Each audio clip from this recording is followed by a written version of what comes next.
जोहार, नमस्कार। यह जो महीना है, बल्कि यूँ कहें कि अक्टूबर से लेकर के लगभग मार्च तक त्योहारों का ही मौसम है। और हम जिस समय इस प्रोग्राम को टेलीकास्ट करेंगे दिवाली है, और दीपावली के बारे में कई प्रसंग हैं, जिसमें एक प्रसंग राम के अयोध्या लौटने का है कि रावण को मार करके वो जब अयोध्या पहुंचे, वहाँ पर उनके स्वागत के लिए दीपोत्सव किया गया। अयोध्या वासियों ने दीप जलाए। यह उस राम के बारे में जो राम अयोध्या के राजा होने वाले थे, उस राम के बारे में जो अयोध्या के राजकुमार थे, उस राम के बारे में जिनको मर्यादा पुरुषोत्तम कहा जाता है, उस राम के बारे में जिनका नाम लिए बगैर काम ही नहीं चलता। जो भी भारतवासी हैं, लगभग हर घर में किसी न किसी रूप में राम मौजूद है। उस राम ने जो मानदंड कायम किया समाज में, उस मानदंड के लिए जो त्यौहार मनाया जाता है, उसमें लक्ष्मी पूजी आती है कि यानी मानदंडों का पालन करेंगे तो आपके घर में समृद्धि आएगी और लक्ष्मी आएगी। ये दोनों एक साथ जोड़ करके अगर हम देखें, साथ में सोहराई भी है, जो यहाँ की जनजाति का बहुत बड़ा त्यौहार है। और वह त्यौहार अपने जानवरों को सजाना, उनको विशेष करके विशेष भोजन देना, उनको सुंदर बनाना साथ जुड़ा हुआ है। दरअसल यह मौसम जो बताया हमने, अक्टूबर से लेकर के मार्च तक का नए फसल का आने का मौसम होता है। किसान जो रहा है, वह किसी भी तैयार फसल को खाने के पहले उस खेत की और उस दाता की पूजा करता है जिसने उसके खेत में अन्न दिए, अन्न उपजने दिया, समृद्धि दी। धीरे धीरे कालक्रम में यह दीपोत्सव, उत्सव में दीप है तो उत्सव होगा ही। कहते हैं कि शायद पूरे साल में जो अमावस्या है दीपावली का, वो सबसे घना अमावस्या होता है। उस तम को दूर करने के लिए दिया जलाते हैं। सर्च लाइट नहीं खोजते, बिजली नहीं खोजते, एक दिया भी प्रकाश दे सकता है अपने आसपास में। कुछ हद तक उसकी जितनी क्षमता है अंधेरा दूर कर सकता है। हर कोई दीप बन सकता है। यह दीपोत्सव सिर्फ राम नहीं है, लेकिन राम से है। यह दीपोत्सव सिर्फ लक्ष्मी नहीं है, लेकिन लक्ष्मी से है। यह दीपोत्सव आदमी से है। उस राम ने, जिस राम ने पर्यावरण की, जंगलों की रक्षा के लिए जंगलों को बर्बाद करने वालों को खत्म किया, उसकी भी है। आज जब देश के कई मेट्रोज सांस नहीं ले पा रहे हैं, उस जमाने में हम दीपोत्सव में करोड़ों अरबों के पटाखे जला करके और ज़्यादा सांस लेना मुश्किल कर दे रहे हैं। इन दोनों चीज़ों पर चर्चा करेंगे हम, दीपावली और पर्यावरण। दीपावली का महत्व क्या है, पर्यावरण का महत्व क्या है, हमारे साथ एक्सपर्ट है जो बताएंगे। मिट्टी के दिए का महत्व क्या है, बिजली के बल्ब लगाने का महत्व क्या है, मोमबत्ती का महत्व क्या है, घी के दिए जलाने का क्या महत्व है, और करंज के दिए जलाने का क्या महत्व है, इन सब का क्या प्रभाव पड़ता है। हम देखते हैं कि बरसात के बाद ये उत्सव होता है तो कीट पतंगे जलते हैं, उसमें बहुत सारे एक्सपर्ट ही बताए, ज़्यादा बेहतर है। हमारे साथ है बात करने के लिए पूर्व पीसीसीएफ डॉक्टर एच.एस. गुप्ता, स्वागत है आपका। हमारे साथ हैं डॉक्टर दीपक कुमार, जो प्राध्यापक हैं कॉलेज में, स्वागत है आपका। जोहार। हमारे साथ है श्वेता। श्वेता कहें तो बच्ची हैं, अभी स्कूल में पढ़ती हैं, लेकिन मिट्टी का काम करती हैं, मिट्टी के दिए बनाती हैं, और मिट्टी को दिए के संबंध में वो बताएंगी। हमारे साथ है डॉली कृष्णन। डॉली कृष्णन, कई बार आपसे मुलाकात हो चुकी है, आप रूबरू हैं उनसे, परिचय देने की बहुत ज़रूरत नहीं है। तो मैं शुरू करता हूँ डॉक्टर गुप्ता आप ही से। जी। दीपावली और पर्यावरण। दीपावली का मतलब दिए जलने हैं, और दीपावली का मतलब बल्ब जलने हैं। दीपावली का मतलब अब दियों से ज़्यादा पटाखे जलने हैं। तो इन सबको जोड़ करके अगर देखें, अब पता नहीं राम के ज़माने में पटाखे बना करते थे कि नहीं बना करते, मुझे नहीं पता है, काहे कि कहीं उल्लेख नहीं है वाल्मीकि रामायण में भी और रामचरितमानस में भी, जो मैंने देखा थोड़ा बहुत है, जितना समझा है। इन पटाखों को जलाने में सिर्फ पैसे ही नहीं बर्बाद होते, वह जो बजा रहा है उसका भी दम घुटता है, उसके परिवार का भी दम घुटता है, दूसरे का भी दम घुटता है। तो इस दीपावली के महत्व को अगर हम उसको कम नहीं आंक सकते हैं, लेकिन दोनों साथ जुड़ा हुआ है, तो कैसे चीज़ों को संतुलित करके हम आगे बढ़ सकते हैं? हाँ, सबसे पहले आपने बताया दीपावली का समय है जी और उसके पीछे बहुत कारण बताए, आस्था के, बहुत जी श्रद्धा की बात, जी उत्सव का, और ये सारी चीज़ें जुड़ी हुई हैं। और उससे महत्वपूर्ण है, उससे भी बहुत महत्वपूर्ण है शायद, कि ये जो समय है फसल की कटाई का है। हमारे जो पुरानी पारंपरिक खेतिहर समाज था, जिसमें सारे लोग खेती करते थे या मवेशी पालन करते थे, तो दोनों के लिए बहुत महत्वपूर्ण था। हम खेती करने के लिए भी मवेशियों की बहुत ज़रूरत थी।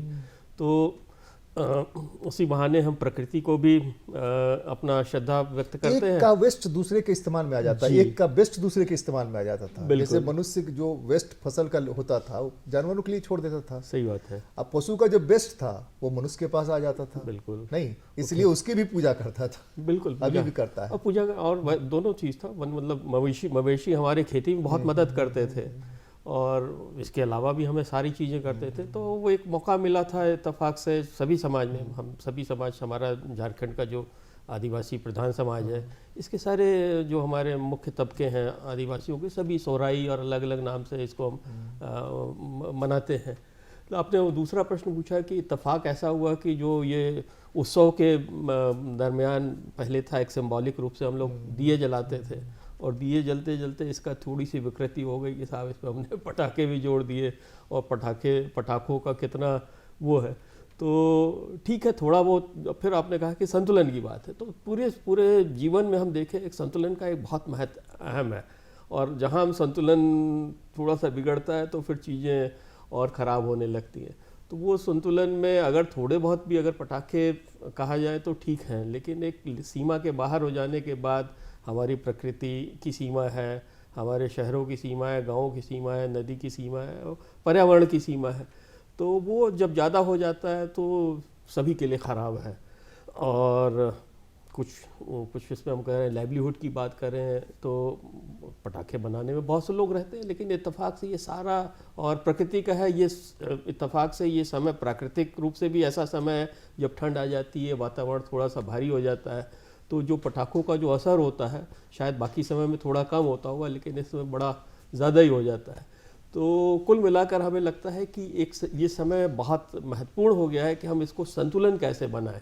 उत्साह तो हमें करना है, हमारे जो परंपराओं को भी पालन करना है, सारी चीज़ों को लेके भी आगे चलना है, लेकिन इसको हम कैसे करें ये बहुत महत्वपूर्ण चीज़ है। पटाखों के बारे में भी जैसे अभी हुआ कि साहब हम या तो न बचाएं, जलाएं, कम जलाएं, या फिर हम इस किस्म के पटाखे लगाएं जो कि जिसमें से हानिकारक जो हमारे जो तत्व निकलते हैं वो थोड़े कम हो। तो लेकिन एक कहीं ना कहीं हमें सीमा पे आना होगा। हाँ डॉक्टर दीपक, साहित्य में अगर देखा जाए तो दीपावली का क्या महत्व है, और उसके साथ पर्यावरण को अगर जोड़ के देखें तो? साहित्य में वैसे दीपावली को लेकर तो बहुत कुछ लिखा गया है, खास तौर पे जो उसके शास्त्रीय स्वरूप हैं उसको लेकर। जैसा कुछ देर पहले आपने कहा कि राम के आगमन से इसे जोड़ा जाता है जब वो अयोध्या लौटते हैं,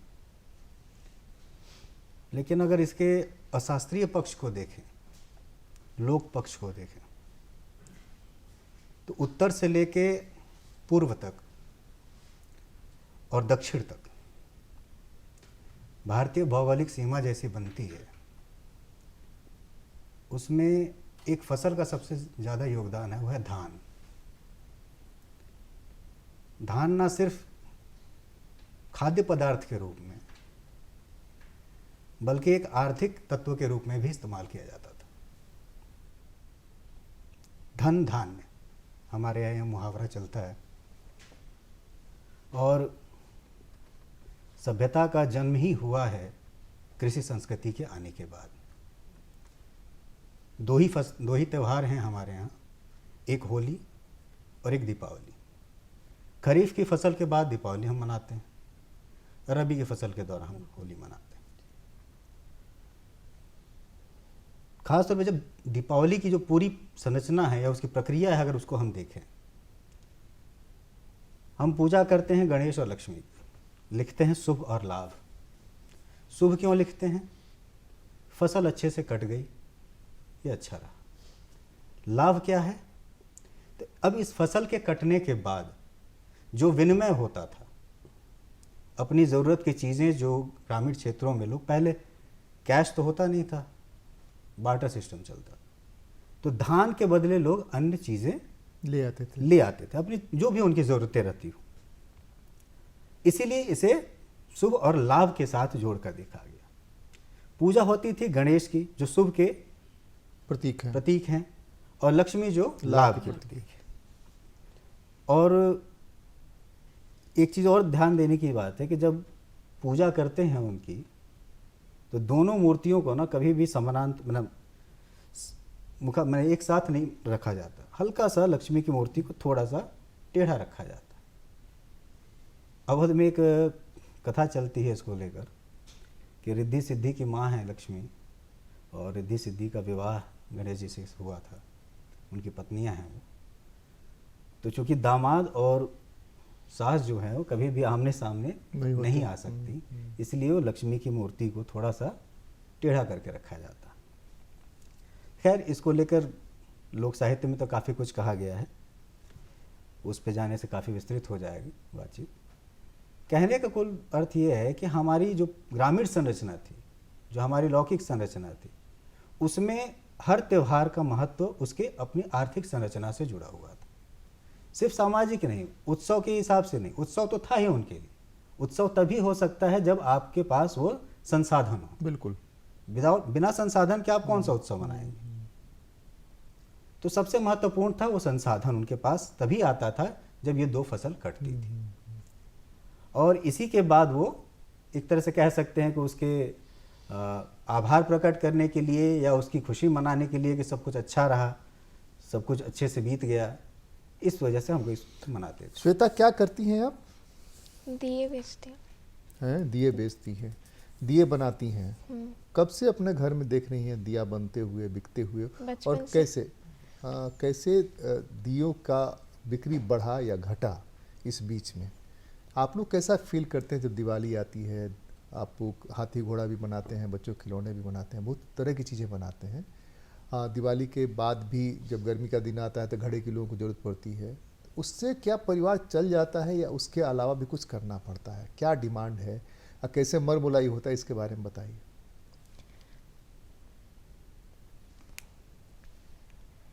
जो आप समझती हैं वही बताइए। दिया जो आपने देखा, दिया की बिक्री घटी की बढ़ी? दिया की बिक्री तो अभी बढ़ी है।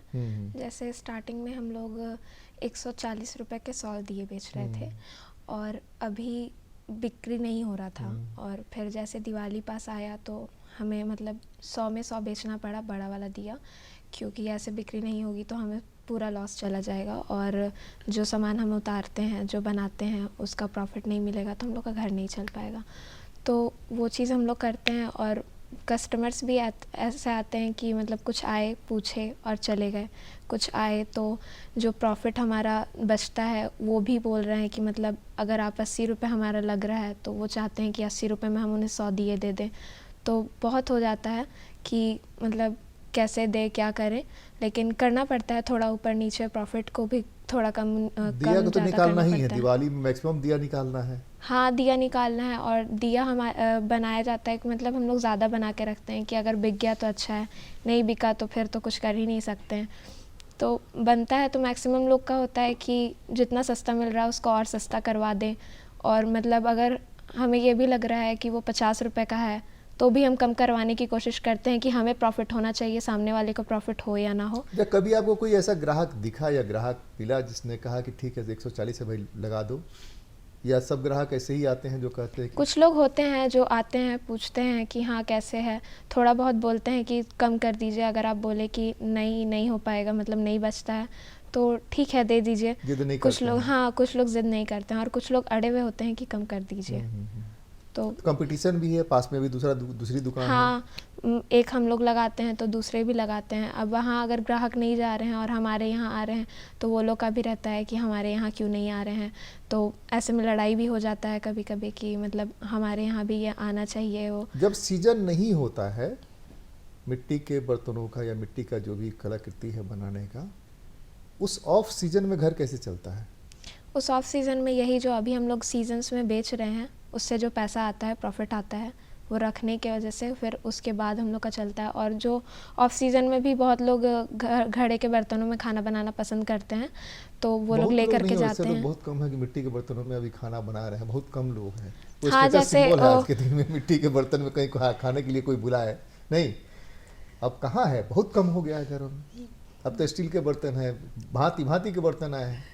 और सब बर्तन वो कह रहा है कि वो क्या नाम है, उससे पर्यावरण दूषित हो रहा है। खाना जो आप खा रहे हैं, खाने का नुकसान हो रहा है, बहुत तरह क्या है। आप बताइए डॉली कृष्णन जी।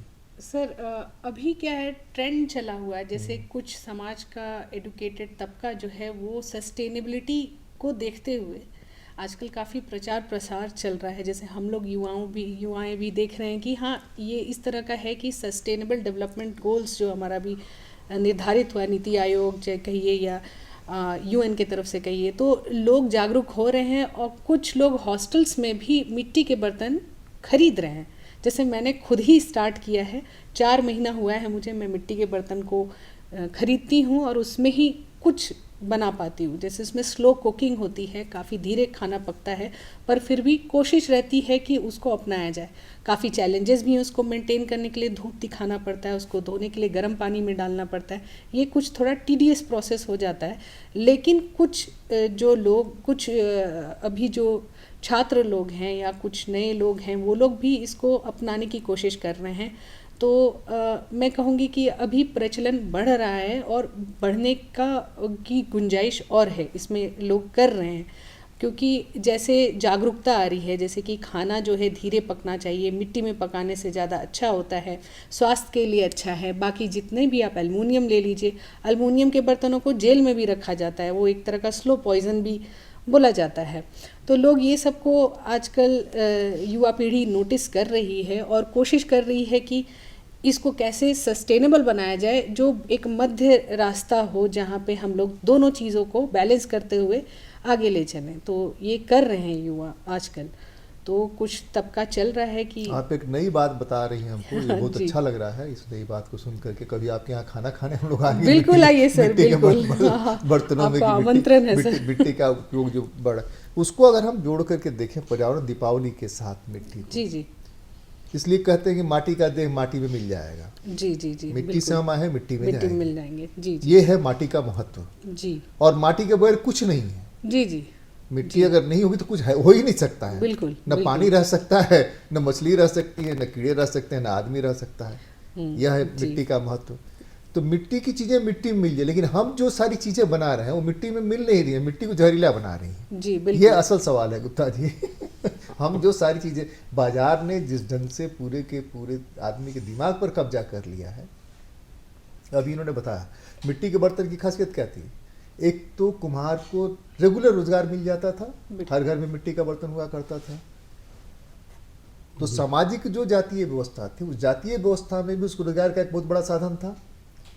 धीरे धीरे बाजार ने, पहले वो क्या नाम है, ये आया आपका कांसे का, फिर पीतल का, फिर तांबे का, और फिर उसके बाद में एल्युमिनियम और स्टील और ये सारा कुछ आने लगा।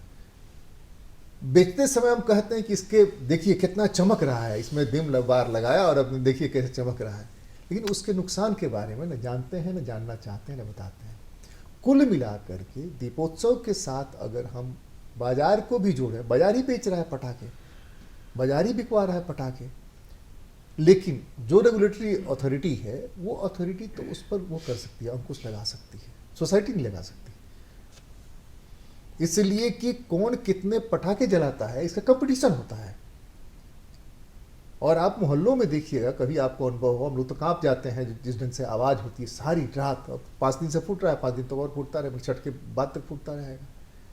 धुएं जो होते हैं, दम लेना मुश्किल हो जाता है। और मुझे लगता है पिछले 10 सालों से दिवाली का अगर रिकॉर्ड दीजिए, देखिए एयर इंडेक्स का, पोल्यूशन का, तो इतना भयंकर है कि आदमी समझ नहीं पाता है, लगता है कि हम दिल्ली में खड़े हैं। जी नहीं, आपने बताया दो चीज़। हमारा समाज जो है, अभी हमने बात दिवाली से शुरू की और बड़ा आस्था का पर्व, उत्सव का पर्व, बहुत से इसके पीछे कारण हैं, सारी कुछ है, और फिर इसकी परिणति होती है कि हम इसको कैसे उत्साह से बनाएं। अभी गृह मंत्री ने मुझे लगता है कि 2 दिन पहले शायद बहुत सारे अन्न जो है बगैर ये क्या कीटनाशक और बगैर उर्वरक के उन्होंने ये किया, लॉन्च किया 2 दिन पहले। तो अब ये लग रहा है कि हम उर्वरक और कीटनाशक जो खेत में डाल रहे हैं वो नुकसान कर रहा है, और अब तो ऐसा कर दिया है कि अब उसमें कुछ उगाना मुश्किल है। सही बात है। तो कुल मिलाकर ये सारी चीज़ें मतलब अगर हम बहुत इसको बड़े परिपेक्ष में देखें तो सबसे जो नियंता टाइप का क्रीचर है, प्राणी है पूरे पृथ्वी पे, हम मनुष्य हैं। जी। और हम लोगों ने लगा कि जो हम चाहेंगे, जैसे चाहेंगे वैसे हम चलाते रहेंगे। आबादी भी देखते रहिए, शायद मनुष्यों की आबादी बहुत निर्बाध रूप से बढ़ती जा रही है। बीमारियां, अभी मैं बोल रहा हूँ, बीमारियां कम हो रही हैं, इलाज बहुत अच्छा हो रहा है, वगैरह वगैरह। और फिर जैसे जैसे समृद्धि भी आ रही है, अगर तो बीमारियां कम हो रही थी तो हॉस्पिटल्स कैसे खोल रहे हैं? अब मैं आता हूँ थोड़ा सा। समृद्धि भी आ रही है जी। और समृद्धि का फिर जो परिणति फिर होती है, समृद्धि के लिए फिर हम सिर्फ दियों से नहीं संतुष्ट रहते हैं, दियों के बाद हम पटाखे पे जाते हैं। फिर आपने जैसा बताया कि फिर तो अब तो कंपटीशन हो गया कि भाई कितना पटाखे हम बजाएं, किस तरह के बजाएं, कितने धमाके वाले बजाएं, कितने धुएं वाले बजाएं, तो वो सीमा है। फिर लेकिन हम समाज की तरफ से देखें तो समाज में हमारे सारे लोग हैं और हमको सबको साथ में भी लेके चलना है।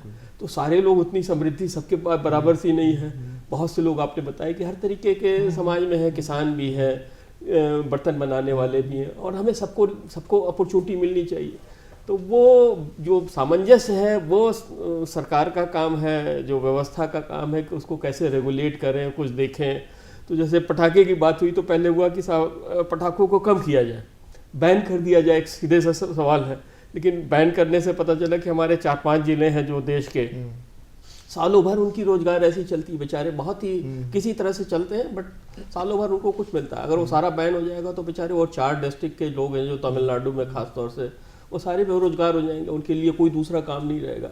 तो हमें उनका भी देखना है। तो फिर ये हुआ कि नहीं साहब, हम कम पॉल्यूट करने वाले पटाखे वगैरह बनाए।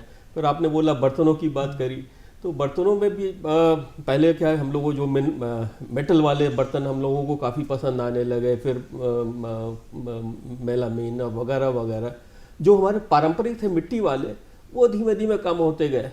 लेकिन इत्तेफाक से थोड़ा बहुत जो ट्रेंड कभी कभी होता है कि हम फिर वापस भी जाना परंपरा से जाना भी चाहते हैं। तो जैसा डॉली जी ने बताया कि परंपरा में हमें लगा कि अब मिट्टी के बर्तनों में हमें लगता है कि शायद इसका स्वाद कुछ अच्छा है, और बहुत से कारण हैं। तो थोड़ा सा रिवाइव हो रहा है, हमारे कुल्हड़ में चाय मिल रही है, वगैरह वगैरह बर्तन पकाने के हैं। फिर आपने बोला कि जो ये हमें पॉल्यूशन का एक दूसरा एंगल आपने बताया कि जो फसलों की बात हो रही थी, तो सारी फसलों को हम लोगों को जब प्रोडक्शन बढ़ाने के लिए, उत्पादन बढ़ाने के लिए हमें लगा कि साहब कीड़े मकोड़े इनके लिए बहुत वो हैं। कीड़ों मकोड़ों को कई तरीके हो सकते हैं नियंत्रण किया जा सके, लेकिन हमें लगा कि साहब बहुत प्रभावी तरीका है कि हम कीटनाशक सीधे सीधे डाल लें और तुरंत हमें उसका नतीजा दिखता है, और दिखता भी रहा है। लेकिन अपने यहाँ जो दिए जलते हैं जी, 3-4 तरह के वो तरल पदार्थ से जलते हैं। एक तो है आपको क्या नाम है, घी जी, जो बहुत महंगी है, अफोर्ड करना मुश्किल है, वो सिर्फ देवता के सामने रखा जाता है। दूसरा है सरसों तेल, वो भी बहुत महंगा है जी। तो उसका विकल्प आया करंज। ये तीनों जो है, इसमें करंज सबसे ज़्यादा, देखिए करंज का दिया जहाँ जलता है वहाँ सबसे ज़्यादा कीट आते हैं और कीट खत्म हो जाते हैं। झारखंड के परिप्रेक्ष्य में अगर बात करें तो यहाँ करंज की ही परंपरा रही है जी। बड़े पैमाने पर, और करंज से ही दिया बनाया जाता रहा है। तो एक तो करंज के तेल का और कोई खास उपयोग है नहीं, मुख्य उपयोग में आता है और उससे बहुत सारे लोगों का रोजगार हो जाता है। हम ये कह रहे हैं कि बहुत सारे रोजगार ऐसे हैं जिस रोजगार में आदमी लगा हुआ है, अच्छी आमदनी कर रहा है, लेकिन उससे समाज में अगर पॉइजन जा रहा है, बढ़ रहा है, तो उसको तो हमको कंट्रोल करना पड़ेगा ना। बिना कंट्रोल किए तो नहीं चलेगा ना। जी, नहीं, सही बात। ठीक है, तमिलनाडु के इलाके में बहुत सारे लोग ऐसे हो सकते हैं, लेकिन उन लोगों को विकल्प दिया जा सकता है ना। जैसे कि आपका शौचालय आया, तो शौचालय में पर्टिकुलर जातियां शौचालय का कुछ सफाई करती थी। कई जगह उन लोगों ने हड़ताल कर दिया, भाई हम क्या करेंगे, भूखों मरेंगे। उनके लिए विकल्प भी तो खोजा जा सकता है ना भाई, क्यों करेगा वही? नहीं, दो चीज़ आपने बोला, डिमांड और सप्लाई, ये पूरी व्यवस्था जो हमारी आर्थिक व्यवस्था है, डिमांड और सप्लाई बहुत इंपॉर्टेंट है। अगर डिमांड होगा तो ठीक है, वो दीपावली के समय नॉर्थ इंडिया में विशेष रूप से मनाई जाती है दीपावली, लेकिन और भी जगह वो करते हैं और बहुत एक्सपोर्ट भी करते हैं। और जो हमारा जो लाइवलीहुड जिसको बोलते हैं, जो हमारा हुनर है, हुनर भी बहुत सालों साल से बना। हम ये नहीं कहते कि बहुत बहुत पुराना हुनर होगा, पटाखे बनाने का हो सकता है 200-300 साल पुराना हो, लेकिन एक समय लगता है उनको हुनर को चेंज करने में। तो ठीक है, वो ग्रेजुअली वो भी होना चाहिए। और अगर लगता है कि साहब ये समाज के लिए बहुत अच्छा नहीं है, तो बिल्कुल आपकी बात जायज़ है कि उसको हटा देना चाहिए, लेकिन थोड़ा समय दे के करना चाहिए। लेकिन अगर समाज में ही डिमांड बना हुआ है तो शायद हम तमिलनाडु से न मंगाएं, हम इंपोर्ट करके मंगाएं। हम ये कह रहे हैं कि शुगर जब हो जाता है तो डॉक्टर के कहने पर हम चीनी छोड़ देते हैं ना, कुछ भी मीठा लगने वाला छोड़ देते हैं। तो हम माने कि हमको शुगर हो रहा है, जो मेट्रोस की जो इंडेक्स है वो तो बार बार कह रहा है मेट्रोस की छोड़ दिए ना, हम तो मेट्रो नहीं है। हमारे यहाँ जो स्थिति बन रही है, आप तो रहे हुए हैं, PCCF रहे हुए हैं, आप अपने यहाँ का इंडेक्स उठा करके देख लीजिए। तो अगर हमको शुगर हो रहा है तो शुगर तो हमको छोड़ना है ना। जैसे डॉली ने अगर बताया कि बहुत सारे लोग मिट्टी के बर्तनों की तरफ लौट रहे हैं, एहसास हुआ, ये एहसास हमको पटाखे वाला में क्यों नहीं हो रहा? हाँ, नहीं होना चाहिए। वो अब जैसे दिल्ली मेट्रो है, बहुत बड़ा कैपिटल है, वहाँ पे है, तो वहाँ पे उन्होंने बैन लगाया, लेकिन हमारे झारखंड में उस किस्म का बैन नहीं है। तो अब समय आ गया कि झारखंड में भी और अन्य राज्य कंट्रोल तो करिए, रेगुलेट करिए। तो ये सारे विकल्पों पे हमें जाना पड़ेगा। और एक जिस जमाने में चीनी राशन से हुआ करता था, आपको याद होगा कि 5 किलो चीनी मिलना है, 2 किलो चीनी मिलना है ना, तो उस समय शुगर की बीमारी कम होती थी। अब है कि जितना चाहे, जितना पैसा आपके पास है उतना खरीद सकते हैं, उतना रात भर पटाखा बजा सकते हैं। तो रेगुलेशन की अपनी एक लिमिटेशन है, लेकिन हाँ, समाज को भी इसमें आगे थोड़ा सा आना पड़ेगा, समाज भी तय करेगा इस बात को। दीपक जी, दीपोत्सव को अगर हम पूरी सोसाइटी से जोड़ करके देखें, झारखंड के परिप्रेक्ष्य में ज़्यादा, तो दीपोत्सव के दूसरे दिन जिस दिन हिंदू समाज में परुआ बोलते हैं, उसी दिन सोहराई होता है। और सोहराई बहुत ढंग से मनाया जाता है। जैसा इन्होंने कहा कि जानवरों का उतना ही योगदान हुआ करता था जितना मनुष्य का, उसके बगैर खेती हो ही नहीं सकती थी। तो वो प्रतीक आज भी हम लेके चल रहे हैं, ये करना है। लेकिन जो आपने लक्ष्मी के रिद्धि सिद्धि के बारे में कहा या गणेश जी के बारे में कहा कि शुभ लाभ का जो वो है, उसमें मनुष्य जब किसी की पूजा करता है तो उसके जो स्वभाव है, उसकी जो विशेषता, उसका ना अनुकरण करना चाहिए। दिक्कत क्या है ना, हमारे यहाँ हमारी जब सोसाइटी की जब हम बात करते हैं समाज की, तो हमारे यहाँ 2 तरह की समाज है। एक तो ग्रामीण समाज और एक है नगर सभ्यता। नगर में सभ्यता इसलिए कह रहा हूँ कि गांव की अपनी एक संस्कृति होती है और सभ्यता सिर्फ नगरों की होती है। हम यहाँ एक नगर में बैठकर हम चर्चा कर रहे हैं उस त्योहार को लेकर जिसको उत्पत्ति हुई है ग्रामीण संस्कृति। जाहिर सी बात है कि ग्रामीण संस्कृति में इस त्यौहार का जो अर्थ होगा वो नगर सभ्यता में संभव नहीं, क्योंकि नगर की बुनियाद ही है बाजार। गाँव से जो संसाधन निकलते थे, जो उत्पाद निकलते थे, वे बाज़ारों तक आते थे और बाज़ार उन्हें अपने सहूलियत के हिसाब से तय करता था कि उसको किस तरीके से इस्तेमाल करवाना है या करना है। आज भी अगर हम देखते हैं, आप या मैम कह रही थी या आप कह रहे हैं कि हम लौट रहे हैं वापस मिट्टी के बर्तनों की तरफ। दरअसल हम नहीं लौट रहे, बाज़ार हमसे कह रहा है कि आप लौटो। ये ट्रेंड हम नहीं सेट कर रहे हैं, यहाँ हमें कोई ये नहीं आ रहा है कि हाँ ऐसा होना चाहिए, नहीं। हम कहीं ना कहीं देखा देखी कर रहे हैं। बाज़ार बता रहा है कि आपको इसकी ज़रूरत है, वही इसकी खासियत है बाज़ार की। वो पहले ज़रूरत पैदा करता है, फिर उस ज़रूरत के हिसाब से उत्पाद तैयार करता है। अभी जैसे कि यूएन ने सस्टेनेबल डेवलपमेंट की बात, एक मिनट डॉक्टर उत्तर वो जानना चाहते हैं कि अभी आप देखिएगा कि मीडियाज़ में लगातार ये खबरें बड़ी तेज़ी से आ रही हैं, इतनी गाड़ियाँ बिक गई तो ये गाड़ियां जो आएंगी ऑक्सीजन थोड़े देंगी नहीं, हम खुश हो रहे हैं कि इतनी गाड़ियां बिक गई, बहुत सारे लोग एम्प्लॉयड हैं, लाखों लोग एम्प्लॉय हैं उसमें, उनका रोजगार चलता है। जी। हम खुश हैं कि इतना लोग रोजगार पाया, उनका वेतन जो है अब बढ़ करके 1 करोड़ हो जाएगा। लेकिन उसकी वजह से जो पूरा असंतुलन होगा जो मेट्रोज में हो रहा है वो एक बड़ा कारण है। फैक्ट्रीज तो है ही, गाड़ियां भी है, इसीलिए ऑड इवन करते हैं वहाँ पर, बार बार ऑड इवन करते हैं। इस बार सुप्रीम कोर्ट ने टिप्पणी भी की है, अब नए सिरे से एक नई बारिश कृत्रिम बारिश कराने की बात की जा रही है। तो हम कृत्रिम बारिश वाले में लौटें या वहाँ कंट्रोल करें कि व्हीकल्स जो है कितना बिकेगा, कैसे बिकेगा। इसलिए कि ऑक्सीजन तो मस्ट है, हमको जीने के लिए जो 3 चीज़ें मुख्य हैं, कपड़ा नहीं भी मिले तो चलेगा नहीं, हवा पानी और भोजन नहीं, कपड़ा तो हम पत्ता का बना करके पहन लेते थे, पहन करके काम चल, लेकिन जिएंगे तो। अब आप ही आंकड़ा देखे होंगे 12 साल आयु कम हो जा रही है दिल्ली में, ये सरकारी संस्थान बता रहे हैं। इन सबको संतुलन कैसे बनेगा? 12 साल घट रहा है, हम तो तमाम उपाय कर रहे हैं। एक बड़े अभिनेता जो है टीवी में प्रचार देते हैं कि हर किसी की आयु 80 साल हो, 1000 पूर्ण चंद्र वो देख सके, कैसे देख सकेगा? बड़ा विरोधाभास है समाज में एक तरफ हम विकास की बात करते हैं, और विकास भी बहुत उच्च स्तर का, जिसमें सबके पास दुपहिया नहीं हो बल्कि चौपहिया हो, एक नहीं हो, 2 हो, 4 हो। और हमें लगता है कि सर हमारे देश की इकॉनमी बढ़ेगी तो इसमें प्रोडक्शन सेक्टर जिसकी बात आप कर रहे हैं कि ढेर सारी गाड़ियां बनेंगी, बिकेंगी, तो इकोनॉमिक्स बड़े खुश होते हैं कि साहब अब हमारा देश का विकास हो रहा, प्रोडक्शन हमारा पिकअप कर गया है, लोगों को रोजगार मिल रहा है। लेकिन साथ ही साथ आपने जो बहुत महत्वपूर्ण बात की, और बाकी भी हमारे पैनलिस्ट यही इस बात पे जोर दे रहे हैं कि भाई हमारी खुशी, उत्सव, सारी चीज़ें तब हैं जब हम स्वस्थ रहेंगे, और स्वस्थ हमारा पर्यावरण से बड़ा जुड़ा हुआ है।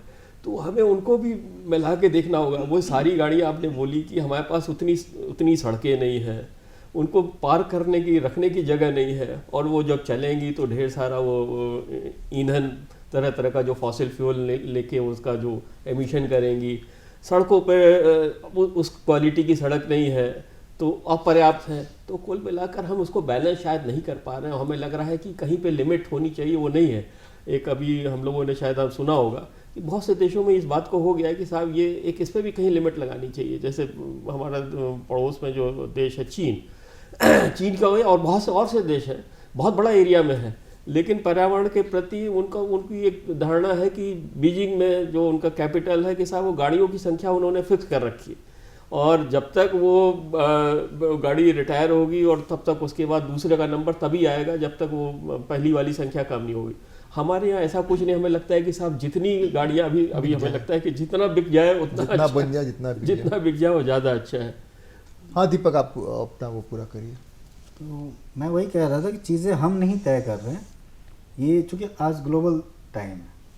नहीं, सस्टेनेबल डेवलपमेंट की आप बात नहीं, सस्टेनेबल डेवलपमेंट की बात करना क्या, ये तो एक ट्रेंड बनाया जा रहा है, और ये ट्रेंड पे हम नहीं बना रहे। ये यूएन जैसी संस्था या जो बड़ी बड़ी संस्थाएं हैं वो इकोनॉमिस्टों के द्वारा तैयार की जाती है, उनकी नीति जो है इकोनॉमिस्टों के द्वारा तैयार की जाती है। यूएन को कोई अचानक से कोई सपना नहीं आया कि हम लोग इस तरफ जाए, नहीं, इकोनॉमिस्टों ने कहा कि अब आपको इस तरफ जाना है, क्योंकि अब हमारी मार्केट एक जगह पे कभी भी स्टेबल नहीं रहता। वो एक ही चीज, एक ही प्रोडक्ट को लेके कभी भी बधा हुआ नहीं रहेगा, उसको उसमें कुछ ना कुछ चेंजेस चाहिए। आज उसे दिख रहा है कि जैसे कि हम किसी भी चीज को, धातु के किसी भी बर्तन को बनाने या तमाम चीजों के, उसे धातु चाहिए पहले। धीरे धीरे धातु खत्म हो रहे हैं, कहाँ खनन करेंगे अब? धरती के गर्भ में तो जा नहीं सकते।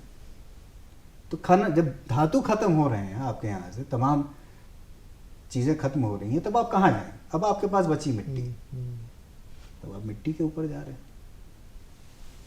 पानी और मिट्टी, पानी तो बिक ही रही है, अब मिट्टी बेचना है इनको। नहीं, हम तो कह रहे हैं मिट्टी जिनका है उनको रहने दीजिए ना भाई।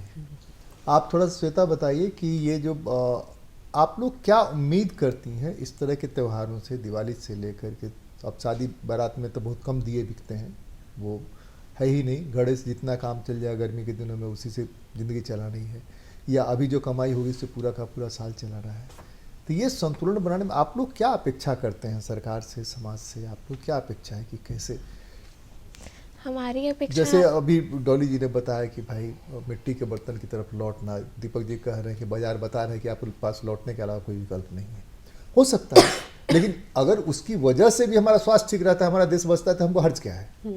मिट्टी की तरफ लौटना भी है, लेकिन उसमें जो डेंजर है वो डेंजर ये है कि वो आपके हाथ से पूरा हुनर मशीन में तो नहीं चला जाएगा, नहीं, इसलिए कि अचानक डिमांड बढ़ेगी तो सारी फैक्ट्रीज बनेगी, बहुत सारा मशीन में बन भी रहा है। तो आप लोग क्या अपेक्षा करती है? हम लोग यही चाहते हैं कि जो चीज़ हम लोग बहुत दिन से कर रहे हैं, बचपन से जो होता देख रहे हैं, वो आगे बढ़ता रहे, सब आगे बढ़े और भी लोग सीखे। और आप ये काम दिया बनाती हो या मिट्टी का कुछ भी बनाती हो?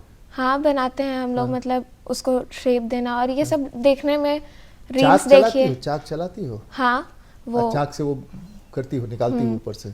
तो वो देखने में बहुत इजी लगता है कि वो गोल घूम नहीं, रहा है, नहीं, हाथ से ये नहीं किए है। और शेप हो जाता Easy है। नहीं है। देखने में ये सब बहुत इजी है, लेकिन करना पड़ता है और उसके लिए भी बहुत हिम्मत चाहिए। देखने वाले को तो बहुत आसान लगता है। हाँ, और बस बोल दिया गया कि ऐसे कर दिए तो ऐसे हो गया, ऐसा कुछ नहीं होता है। उसके लिए भी बहुत मतलब सीखना चाक पड़ता को है। घुमाना, उसको संतुलित करके रखना, उसमें अपने दिए को ऐसे हाथ में पकड़ के उसको काटना, कितना लंबा हो कितना छोटा होगा सबका बराबर हो। हाँ, और उसमें भी अगर कुछ टेढ़ा मेढ़ा हो गया तो सबकी शिकायत यही होती है कि अब वो उसको साइड कर दीजिए, वो मत दीजिएगा, अब दूसरा दे दीजिए। तो बात ऐसी है कि अगर यहाँ पे कोई वापस आ भी गया ना कि मिट्टी के बर्तन में खाना बनाना चाहिए या मिट्टी के बर्तनों में खाना बनाना अच्छा होता है, उसमें टेस्ट भी बहुत अच्छा आता है, बनाने पे टेस्ट चेंज हो जाता है। तो बात ऐसा है कि कोई आपके घर कभी में भी किस बर्तन में खाना बनता है? हमारे घर में भी स्टील में और ये क्या बोलते मिट्टी के हैं बर्तन में बनता मिट्टी के है? बर्तन में हांडी भी में बनता खाना है। बनता है? हाँ, चूल्हों में भी बनाया जाता है। हाँ। तो अभी सबकी अपेक्षा यही है कि मतलब अभी मेरे पास जितना है उससे और आगे जाते रहे। कोई ये नहीं, अपने जितना अपने पास है उससे कोई सेटिस्फाइड नहीं है। अभी मेरे पास भी अगर महीना का 10,000 आ रहा है तो हम चाहेंगे 20,000 आए, 25,000 आए, 1 लाख आए, 1 करोड़ आए, हम कभी रुकेंगे नहीं उस चीज़ के लिए। लेकिन कोई ये चीज़ नहीं समझना चाह रहा है कि तुम जो चीज़ के लिए बढ़ रहे हो, पीछे वाला बस रुका हुआ है उस चीज़ के लिए। तो सामने वाले को ये सोचना चाहिए कि पीछे वाले को भी मौका मिलना चाहिए उस चीज़ के लिए। ये असल चीज़। अब मिट्टी का बर्तन हम बना रहे हैं तो हम यही चाहेंगे कि सामने वाला भी सीखे। तुम एक काम कर रहे हो, एक काम के साथ दूसरा काम अगर तुम करना स्टार्ट करते हो तो तुमको प्रॉफिट भी मिलेगा, तुम एक चीज़ अच्छा सीखोगे, दूसरों को सिखा सकते हो और वो चीज़ अच्छा है। सबको पता है कि वो मिट्टी है, टूट फूट गया तो फिर मिट्टी में चला जाएगा और हम लोग का मतलब पर्यावरण को भी कोई हानि नहीं पहुंचेगी उस चीज़ से। तो हमें इस चीज़ को बढ़ावा देना चाहिए, जो कि कोई नहीं देना चाहता है, क्योंकि अब इसमें मेहनत भी है और सब मतलब बस सब चाहता है कि यूं ही जो चीज़ हो जाए। अब मार्केट में स्टील, तांबा, पीतल ये सब चीज़ का ज़्यादा डिमांड है, क्योंकि अभी जहाँ भी जाओ गिफ्ट भी किसी को देना है तो मिट्टी के बर्तन तो नहीं दे सकते हैं, फूट जाएंगे, सामने वाले क्या बोलेंगे, हम लोग क्या सोचेंगे, तो वही सब सोचते हैं। लेकिन वही अगर हमें दिया जलाना हो, डिज़ाइंस के दिए चाहिए, कलरफुल दिए चाहिए, घर को डेकोरेट करना है तो बहुत अच्छे से कलाकारी किए हुए चीज़ चाहिए, तो वो मिट्टी के लिए वो लोग सब कोई रेडी हैं। लेकिन कोई ये नहीं अपनाना चाहता है कि घर में और भी चीज़ें होनी चाहिए मिट्टी से रिलेटेड। और मिट्टी कोई ख़राब चीज़ तो नहीं है, अभी हम लोग भी जो भी हैं उसी के वजह से हैं, 5 तत्वों से हम लोग बने हैं, मिट्टी भी हमारे ये का है और ये सब ज़रूरी है हमारे लिए। मिट्टी से कहा जाता है कि बच्चों को 6 महीने के बच्चे या 3 साल तक के बच्चे मिट्टी में अगर खेले तो मिट्टी में भी कुछ ऐसे प्रोटीन्स होते हैं जो बच्चों के लिए अच्छे होते हैं। प्रोटीन नहीं होते हैं मिट्टी में, बहुत सारा कुछ ऐसा है जिससे कि बच्चे की इम्यूनिटी बढ़ती है। हाँ, और मतलब इसलिए देखा जाता है कि गांव के बच्चे जल्दी बीमार नहीं होते हैं, उनकी इम्यूनिटी बहुत अच्छी होती है। शहरों के बच्चों की इम्यूनिटी इतनी अच्छी नहीं होती है, वो आज बारिश में भीगे कल बीमार हो गए, 1 हफ्ते तक ऐसे ही हैं। इम्यूनिटी बढ़ जाएगी तो हॉस्पिटल का क्या होगा? हॉस्पिटल तो धीरे कम हो जाएंगे ना। हॉस्पिटल्स वाले तो यही चाहते हैं ना कि मतलब तबीयत खराब हो तो उनका भी पैसा आए, लेकिन फैमिली वाले तो यही चाहेंगे ना कि हमारे बच्चे ठीक हो, फैमिली को बात समझ में आए तो चीजें बदलने लगेंगी ना। फैमिली को बात समझ में कहाँ आती है? वही बात है, फैमिली को बात समझ में कोई एक कदम बढ़ाना नहीं चाहता है, कोई भी इस चीज पे अग्री नहीं करना चाहता है। और है जो आपने बताया कि टेक्नोलॉजी के साथ बाजार के साथ मिलकर के चीज़ों को कैसे हम ले जा सकते हैं। अगर वो कह रहे हैं कि डेकोरेटर हमको चाहिए, डिजाइनर चाहिए, तो डिजाइनर की तरफ हम बढ़ेंगे आगे ना। खादी ग्रामोद्योग आयोग ने इसमें बहुत कोशिश की, चाक को भी मोटराइज्ड किया, चाक मोटराइज्ड होगा, स्पीड कंट्रोल किया, तो बहुत सारी चीज़ें आई। जैसे पहले नाई के यहाँ सैलून नाई के यहाँ बाल कटाने जाते हैं, अब सैलून में जाते हैं। सैलून की वेराइटीज़ है, भांति भांति की वेराइटीज़ है। ये मूल काम क्या है कि बाल कटाना जी नहीं, हजामत बनाना जिसको बोलते हैं, हजामत बनाना, जी वो जितना बेहतर बना सकता है वो है। जी तो इस हिसाब से दीपावली में दीपों की जो रोशनी है, उस रोशनी से तम दूर हो, अंधेरा दूर हो, ये अच्छा लगेगा। उस दिए के तेल से, जिस भी तेल का इस्तेमाल करते हैं, ज़्यादा से ज़्यादा कीट पतंगे नष्ट हों, जो फसलों को नुकसान नहीं पहुंचाए, वो अच्छा लगेगा। जैसा श्वेता कह रही हैं कि उसकी वजह से, उस मिट्टी की वजह से, वो तो मिट्टी में मिल जाएगा, मिट्टी अगर टूटा भी तो मिट्टी में मिल जाएगा। लेकिन जिन चीज़ों का हम इस्तेमाल कर रहे हैं, जैसे मिट्टी के कुल्हड़ भारी होते हैं, जो चाय अस्थाई वाला है उसको तो बहुत आसान है, इसलिए ट्रेंड बन गया है कि मिट्टी के कुल्हड़ में चाय पीना स्टैंडर्ड भी है और उससे जहर भी नहीं जाता है शरीर में। लेकिन जो लेकर के मूव करने वाला ट्रेन में, बस में, उसको हल्का वाला चाहिए, वो कप प्लास्टिक वाला। अब प्लास्टिक नहीं, थर्मोकोल का आ गया, वैरायटी का थर्मोकोल का। बाजार ने देखा कि थर्मोकोल की वेराइटीज बनाएंगे तो ज़्यादा बिकेगा, तो हम मिट्टी की भी हल्का करके कैसे चीज़ों को आगे ले जा सकते हैं, इस पर भी सोचा जाना चाहिए। क्या राय है आपकी? जैसे यहाँ पे रिसर्च एंड डेवलपमेंट की तो ज़रूरत है, मतलब इसमें कुछ खोज होना, ये करने के लिए भी प्रेरणा की आवश्यकता है सर। तो यहाँ पे भी चीज़ों को यहाँ पे बदली जा सकती है। जैसे आप देखिएगा कि आपके यहाँ जो ये डोरंडा वाला पुल है, उस पर बहुत सारा पोर्ट्री का काम किया हुआ है, बहुत सारा। हाँ, नहीं देखा हुआ है, हाँ नहीं जी जी जी। तो मार्केट का ट्रेंड उस आर्टिस्ट ने पकड़ा और उस आर्टिस्ट ने बाजार को भी पकड़ा, नहीं तो बाजार ने फिर उसको पकड़ा। तो ये भी तो हो सकता है ना, चीज़ों को उस तरफ जोड़ के ले जाने हाँ, का। नवीनीकरण की आवश्यकता है एक तरह से कहा जाए तो। जैसे आपने कहा कुल्हड़ का डिमांड बढ़ा है, जैसे अब तंदूरी चाय बिकती है, काफ़ी ज़ोरों से बिक रही है, लोग अब पसंद नहीं करते हैं। जो कैरी भी कर रहे हैं, अब उन्होंने क्या किया, कुल्हड़ के ऊपर एक बस ढक्कन लगा दिया है, वो प्लास्टिक का होता है। नहीं, वो डबल पैसा ज़्यादा लेते हैं उसका, हाँ, लेते कुल्हड़ हैं। का पैसा ज़्यादा लेते हैं, इसलिए लेते हैं, लोग दे भी रहे हाँ, हैं, लोग दे भी रहे हैं, क्योंकि उनको कहीं ना कहीं से ये बातें बोली गई हैं कि ये हेल्थ के लिए अच्छा है। कोर्ट में जो चाय का लेकर के आता है, वो चाय वाला जो है 2 लेकर के आता है, प्लास्टिक वाला भी लेता है 5 रुपए, है ना, और उतने ही चाय कुल्हड़ में 10 रुपए, 10 रुपए जी लोग देते हैं। हाँ, प्लास्टिक देते नहीं चाहिए। हाँ, क्योंकि कहीं ना कहीं हम लोग ने इस पॉलीमर के बारे में, इस प्लास्टिक के बारे में हम लोग ने ये काफ़ी प्रमोशन किया है कि इसको नहीं यूज़ करना है। लोगों के जहन में ये बात आ गई है। अभी आप देखेंगे कि जितने भी नए बच्चे हैं वो कूड़ा फेंकते हैं एकदम सही जगह, डस्टबिन का प्रयोग हो रहा है। लोग स्कूल्स में ये सब ट्रेनिंग दे रहे हैं। पहले था कि हम लोग पत्तल में खाते थे, हम लोग उसको कहीं भी फेंक दिए, तो वो तो मिल गया, पत्ता है वो चला जाएगा, वेस्ट मैनेजमेंट ऑटोमेटिक हो जाएगा। लेकिन हम लोग फिर उसके बाद की जो पीढ़ी आई, वो पत्ते की जगह जब थर्मोकोल यूज़ होने लगा, तो वो विचार उनके दिमाग में नहीं आया कि हमारे जो एंसेस्टर या हमारे जो पूर्वज हैं वो पत्ता खा के क्यों फेंक देते थे। वो उन्होंने फेंकना सीख लिया, लेकिन बाद में फिर से एजुकेशन की लहर जो आई तो उनको बताया गया कि ये प्लास्टिक है तो इसको फेंको, या प्लास्टिक को मत यूज़ करो। तो इस तरह की धारणा फिर बनती चली आई। तो इस तरह का नवीनीकरण हर एक दिशा में ज़रूरत है, हर दिशा में ज़रूरत है। तो जो कप की आप बात कर रहे हैं, पहले कागज़ का आता था जिसके ऊपर कोई प्लास्टिक की कोटिंग नहीं होती थी, वो जल्दी से वो सौगी हो जाता था, उसमें चाय ज़्यादा देर ठहरती नहीं थी। अब उस कागज़ के कप में प्लास्टिक की परत लगा दी जाती है और वो काफ़ी देर रह जाता है। रात भर छोड़िए, 2-3 दिन तक वो टस से मस नहीं होगा। लोग ये देखें, और बहुत सारे यहाँ पे NGOs हैं जो पर्यावरण के लिए ये चीज़ जागरूक कर रहे हैं लोगों को कि कुल्हड़ ही अच्छा है। और युवा रेडी हैं, 2-4 पैसा एक्स्ट्रा खर्च करने के लिए आजकल रेडी हैं। लोग तो स्टारबक्स भी आने का इंतज़ार कर रहे हैं कि यहाँ पे आए, नए कॉरपोरेट्स के लोग आएँ और ये सबको प्रचलित करें। तो यहाँ पे युवा जो हैं रेडी हैं सस्टेनेबिलिटी की तरफ जाने के लिए। तो इस तरह से हम लोग और जागरूकता ला सकते हैं। और एक होता है मध्य का रास्ता कि इतना भी नहीं, जैसे जो कुल्हड़ आप बोल रहे हैं 5 रुपए है तो 10 देने में कोई दिक्कत नहीं है, लेकिन 5 की जगह 50 देना होगा तो कोई तैयार नहीं होगा। तो ये आर्थिक समस्या भी देखने को मिलता है।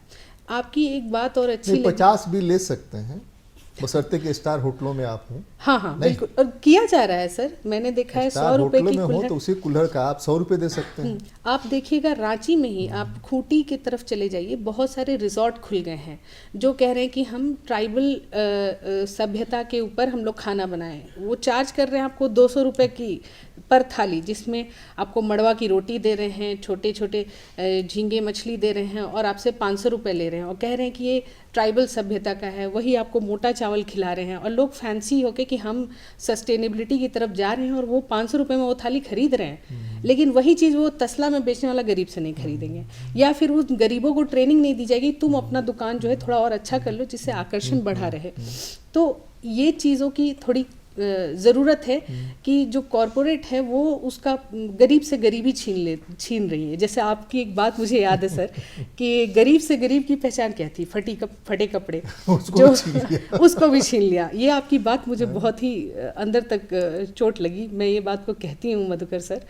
तो उसी तरह ये भी आदिवासियों का है, वो शायद 200 में पूरे महीने का राशन ले आए, लेकिन वो उस गरीब के खाने को भी छीन लिए और उसको 500 में बेच रहे हैं सर। एक चीज़ मैं गुप्ता जी जानना चाहता हूँ कि पेड़ पौधों की और जंगल की भी कैपेसिटी है ना, और कार्बन डाइऑक्साइड को ऑक्सीजन में कन्वर्ट करने का, मोनोऑक्साइड को ये ऑक्सीजन में कन्वर्ट करने का, उसकी भी तो अपनी क्षमता होगी ना? जी नहीं, बिल्कुल क्षमता है, बिल्कुल क्षमता। और जो आपने बताया कि जो एयर पोल्यूशन है, हाँ। खासतौर से व्हीकुलर पोल्यूशन की बात कर रहे हैं, इस पूरे प्रदूषण के अगर उस पहलू पर हम जाएं तो हम लोग कहते हैं कि साहब पेड़ लगाएं वगैरह वगैरह। शायद आपका इशारा उसी तरह से कि एक सीमा तक वो प्रदूषण को रोक सकते हैं। ठीक है, उसमें कुछ प्रजाति, कुछ स्पीशीज़ हैं, थोड़ी सी उनकी काबिलियत ज़्यादा है, लेकिन एक सीमा तक जाने के बाद इनफैक्ट बहुत से जगहों पर सड़क के किनारे जो है एक सीमा के बाद हो जाने के बाद पेड़ खुद भी मरने लगते हैं। बिल्कुल। लेकिन हाँ, लेकिन एक चीज़ हम जोड़ना चाहते हैं, दिल्ली को अगर देखें हम,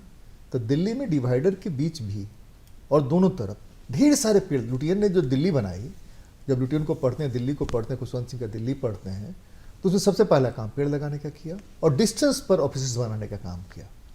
तो वो संतुलन रहा। अचानक दिल्ली में रोजगार बढ़ा और बड़े पैमाने पर रोजगार तलाशने के लिए लोग वहाँ जाने लगे और धीरे धीरे धीरे समृद्ध होने लगे। बाजार आया, बाजार से सारी चीज़ें खरीदने लगे।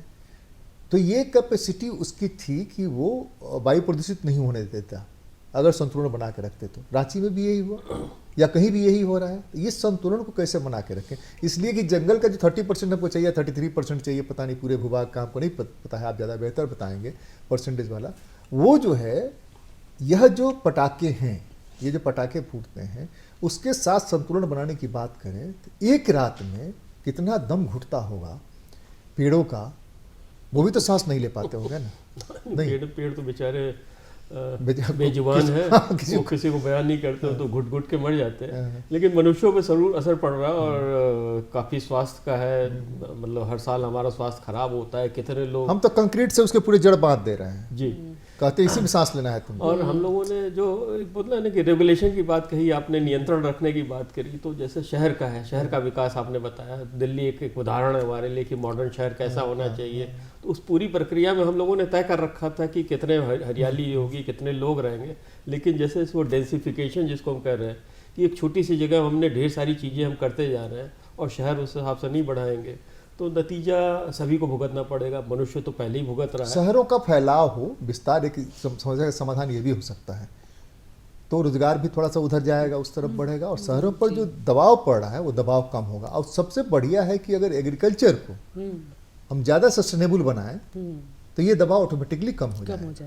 नहीं जी, जी सर, सम्मानजनक रोजगार। दीपक, नहीं, ये बात इन्होंने बहुत सही कही कि आज हमारे पास जो रोज़गार से संपन्न जो शहर हैं वो बहुत कम है, ठीक है, हमारी आबादी जो है उसके मुकाबले बहुत अधिक है।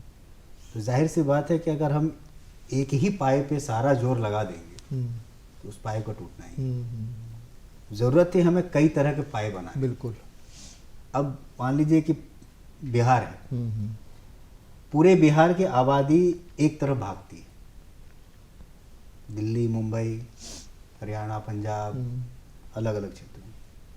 अगर बिहार में कोई औद्योगिक कोई शहर होता या रोजगार के उस तरह से साधन वहाँ पे बनाए जाते तो उसकी आबादी को दिल्ली और कहीं और जाने की जरूरत नहीं पड़ती। नहीं, रांची भी लोग भाग करके आ रहे हैं झारखंड, पूरे झारखंड से। ऑब्वियस सी बात है ना, क्योंकि रांची के अलावा दूसरी कोई उस तरह के शहर मैंने निर्मित नहीं हुए। अगर जमशेदपुर को अगर हम यहाँ तो छोड़ कहें दें, कि अगर विंडोज बोकारो नहीं में अगर होता, एक छोड़ दें, माइंस नहीं होते, तो ये फैलाव जो अभी दिख रहा है कुलियरिस का, तो और मुश्किल हो जाता, और मुश्किल हो जाता। सही बात। हाँ श्वेता, आप अंतिम वो को कंक्लूड कर रहे हैं, आप क्या अपेक्षा करती हैं सरकार से, समाज से, लोगों से, क्या चाहती हैं? कि सब कोई अपनाए इस चीज़ को, जैसे कि मैम बोली कि अभी सब कोई ट्राई कर रहा है कि आगे बढ़ाए मिट्टी वाली चीज़ को, तो मिट्टी वाली चीज़ को अपने फ़ायदे के लिए इस्तेमाल कर रहा है।